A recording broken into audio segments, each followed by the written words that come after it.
Hey, all, welcome back. This is Dino the Ops Guy. It is production management and practice, or startup production management.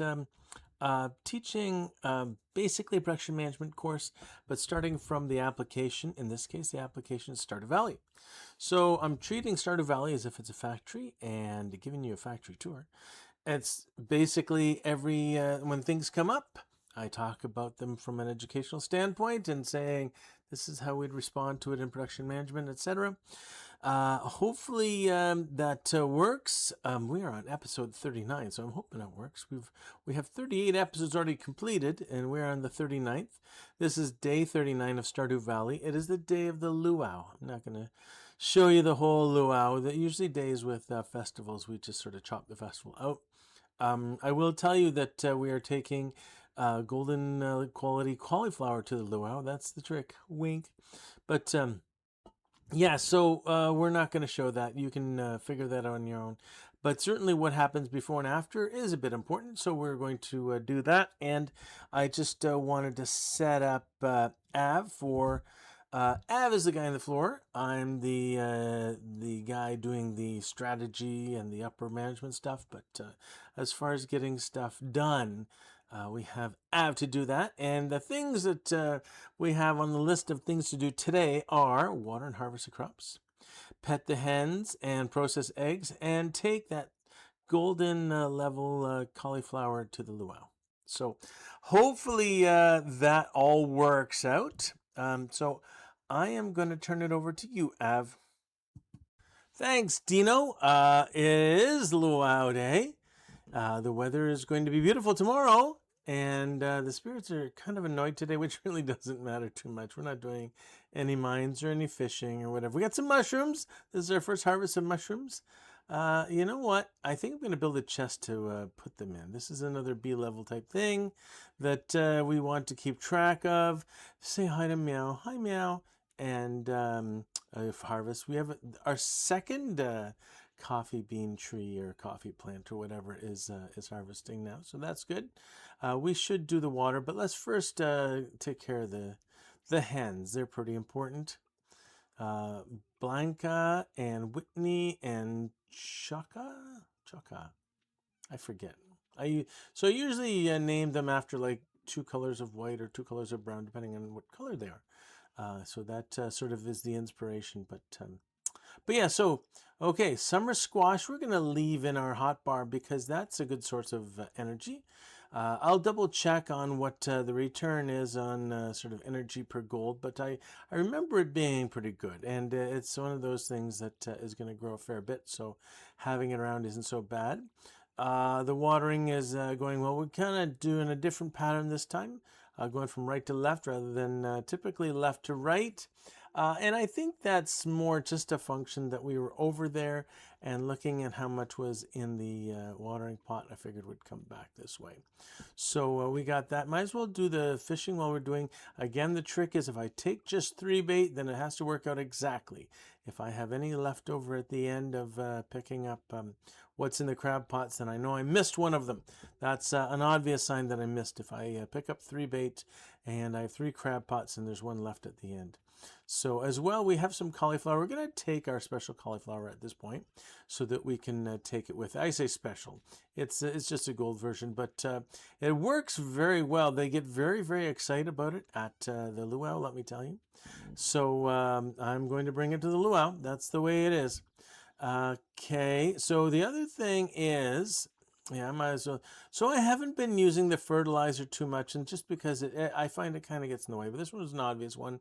It's a plant that's going to be there for the whole season, and you know, if we can get a little better quality out of it, it's not like we're going to put it in a keg or anything like that. So that'll work out well. We have 2 copper, which you know what that means. We can make a tapper. So we are going to place a tapper. You know, maple kind of has priority, but I just quickly put it on the oak. Maybe when I come back, I'll change that. Oh, we got a warp totem. That's cool.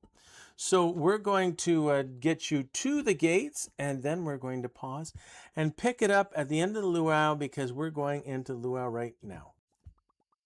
Okay, we're back from the luau. and basically just reloading our smelters, our furnaces. So we got some copper, but you know what we're missing now? We're missing wood. Let's take care of the mayonnaise machine and the ladies first. But you know what? We should probably go get the copper so that when we have the wood, we can just make it as we go, because that'd be nice.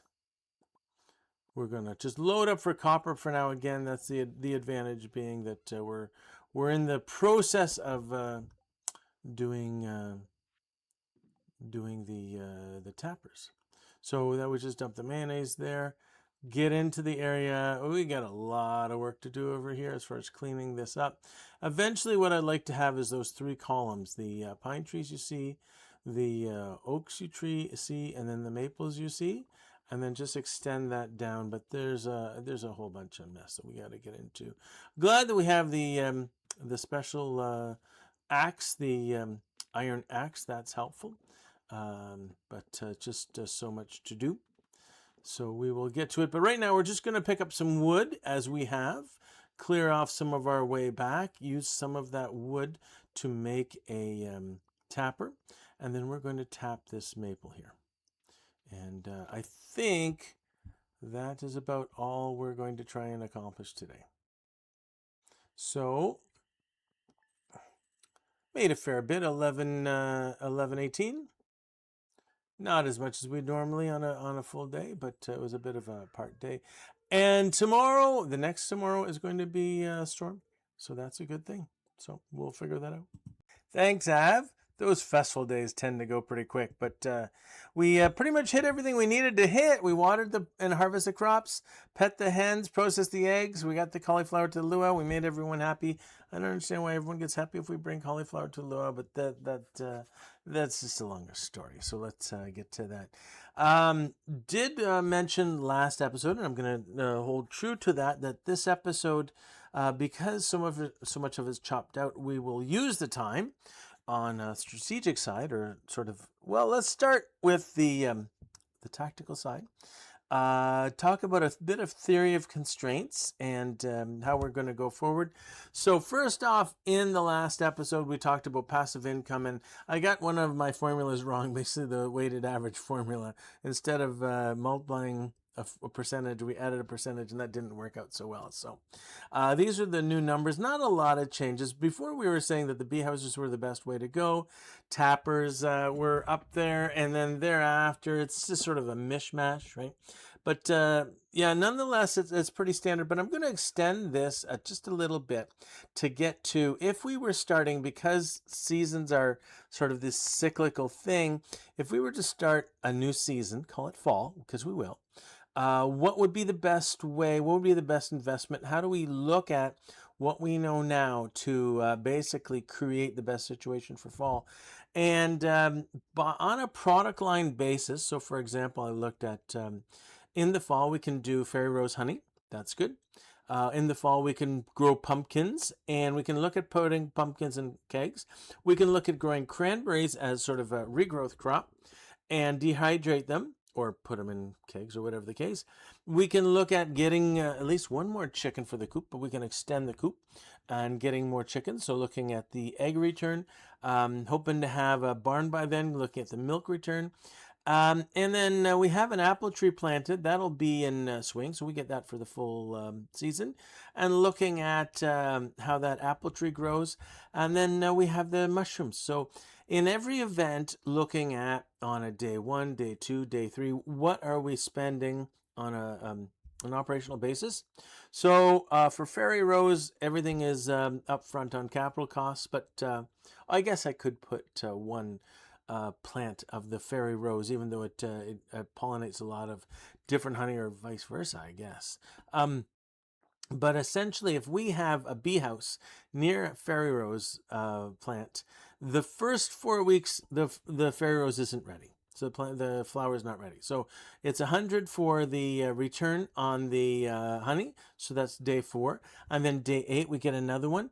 And then depending on whether we fertilize the speed grow the fairy rose, if we don't, then it'll be ready on the 12th day, but we will harvest on the 13th day. Sorry, the honey will be ready on the 12th day, but we'll leave the honey there until the 13th day when the flower is ready, and then we will get 680 for it. Alternatively, we can just use a speed grow on it and get it one day earlier so that we can have basically it ready for the 12th, in which case we'll be able to grab the honey right away.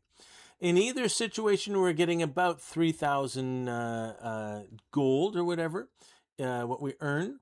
Here, it should be earned, but you'll get the idea. And for that, every time we pick the honey, it's a touch.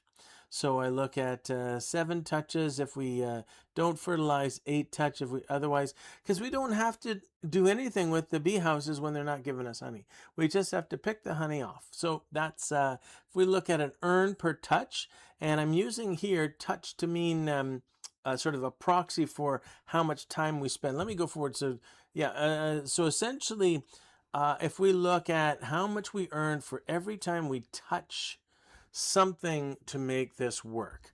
We compare that to pumpkin. Well, we're going to spend 100 for pumpkin seed. So this is multiple. You can you can sort of multiply that line out, if you will. And then on day 14, it's harvested for, if it's a base, 352. If it's a full one, it's going to be 528. But at that point, we're going to invest in another seed so we can get that second crop. And then on day 27, it's going to be either 352 or 528. Each of those days, we have to water them, except the last, of course. So that's a touch. Watering is a touch. And then when we harvest them, that's another touch. So that works out to essentially 30 or 28 plus the 2. Roughly 30, which gives us a 16.8 per or 28.5 per touch if we're looking at the produce. If we want to put it in a keg, we have to touch it a whole bunch more times, like I think 6 more times or whatever, 3 more times or whatever. So we have to pull it out of a chest that we put it in. We have to put it into the keg, and then we have to pull it out of the keg. But that gives us a better return, 50 gold per touch. So as far as how much time we've invested, we get a return of 50, still not quite close to that 417 or that 450. If we look at cranberry, well, now cranberry, we have to water it, but we don't have to plant it that second time, right? So if we're looking at that, again, it's in the sort of the 18 to 24 range if we were looking to dehydrate. And every time we dehydrate again, so we have to it's decoupled. So we have to pull it out of a chest, put 5 of them together, and then put it in the machine, and then take out the finished product. Eggs, on the other hand, we get an egg every day, and I'm assuming a large egg at that point. So base large egg is 95. The gold large egg is 142. So we can expect it to sort of flutter between there, which will work out to between 76 and 114 per touch. 47 and 71 per touch. And you'll notice that the mayonnaise doesn't do that much better. And that's a reflection that we're having to touch it a few more times in the mayonnaise. But we're not getting we're getting more for it, but we're disproportionately touching it. So if time during the day is still the bottleneck, we may want to look at, just for some of them, not processing the mayonnaise. If we find that we've run out of time in the day, just dump the eggs, sell the eggs. So another option, we can do the same thing with milk once we get it at large milk, and I'm kind of cheating a bit here. We'll probably have some small milk in the beginning, but a large milk goes between 190 and 285 from the base to gold, and we can get 76 to 114 per touch, or if we process it into cheese, it's going to be 62. Now, we will still want to do some of the cheese and some of the mayonnaise and stuff for quests and for bundles, etc., but that's the case. So if we look at an apple tree, we don't have to water the apple tree, so that becomes a huge advantage. We do have to pick it every day, or arguably we pick it every third day if we want to, but still have to pick 3 apples every third day kind of thing. And so we're touching it essentially once a day. And that gives us a return of about between 100 and 150, depending on base versus gold, per touch. Or if we want to put it in jars, it's a little less because of the processing in jars and making it all work. And then if we want to dry it, again, you have to bundle it in groups of 5 and you get a bit of a weaker return. So we can always make that more efficient by putting the jars closer or putting the dehydrator closer to the apple, but you get a feel for if we're going to do a lot of touching and it's going to cost us. This is how much we're looking to get out. Then I put the mushrooms up, 55. Now, the thing that I want to focus on here is if the touches are required, if the time during the day is a limit, if we can only get more by more touches, then we really want to just do Fairy Rose Honey as our priority. And to the point where if we see a Fairy Rose Honey and we do not pick it, we will not be able to recover that money. Even if we do 2 or 3 other things, chances are that was the one that got us through. And that becomes part of the issue now, because if our notion is the bottleneck is a number of touches per time, and we go to Fairy Rose Honey, and if we miss that opportunity, we don't ever get it back, then our bottleneck isn't touches per day. It's how many bee houses do we have close to our Fairy Rose Honey plants. That becomes the thing that's going to give us the most money, the best return, the thing that we don't ever want to stop. So now we've gotten into this situation where we've used an assumption to make bottleneck decisions to get to what is the best approach. And those decisions basically break down our assumptions. I'm not saying we shouldn't have Fairy Rose honey. It's a good return. It's a very good return. But then a lot of the other ones come into question. The point being, if we use theory of constraints, or what the bottleneck is, to figure out what's going on, it doesn't always lead us to the most strategic outcome. It leads us to a tactical outcome, which can actually back us into a corner and doesn't necessarily help us in every situation. So we need a strategy to help us sort of clear things up in this case.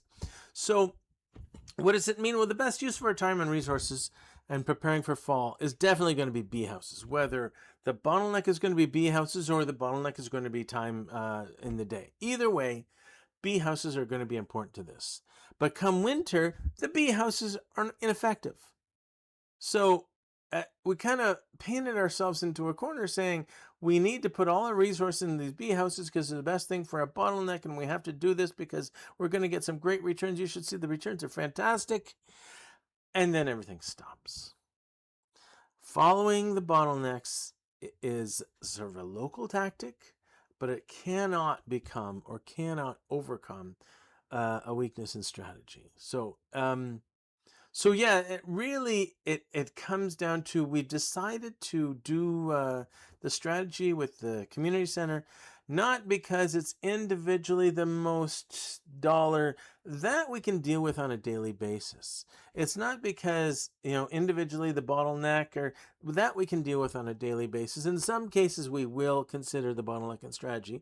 For example, if I was a dentist, I would hope that either the dentist or the dentist chair is the bottleneck. That would be part of, the strategy, because if the bottleneck is we don't have enough receptionists, well, we can fix that one pretty easily. We can hire another one, right? So, and then in technological, that's sort of a technological case as well. But if we have an electron beam welder, I'm hoping the electron beam welder is the bottleneck. Otherwise, why are we spending so much money on such a sophisticated piece of equipment? In Stardew Valley, it's not that clear, but it is clear from the beginning that expanding opportunities is key to doing well. So essentially, if you look at operation strategy, as much as it's a bridge between corporate strategy and what's going on in the operations sense, it's also a study of capabilities. And we've realized early on that having kegs is a good capability. Having Ginger Island is a good capability. These things we can do a lot with. And then in the moment, we may shade one way or another. But at the end of the day, if we have a lot of kegs, whether we have pumpkins in the fall or melons in the summer or cauliflowers in the spring, we can typically do a lot of return. And if we've used up all our kegs, we can also get a decent return out of preserve jars. And we can sort of play them off each other, whether we want a faster return or a slower return, because kegs take longer. As well, Ginger Island opens up a whole lot of capabilities, including if we open up Ginger Island, we can put all our bee houses there. So it's one thing to say bottlenecks are important. We're going to follow the bottlenecks. That is a tactical approach.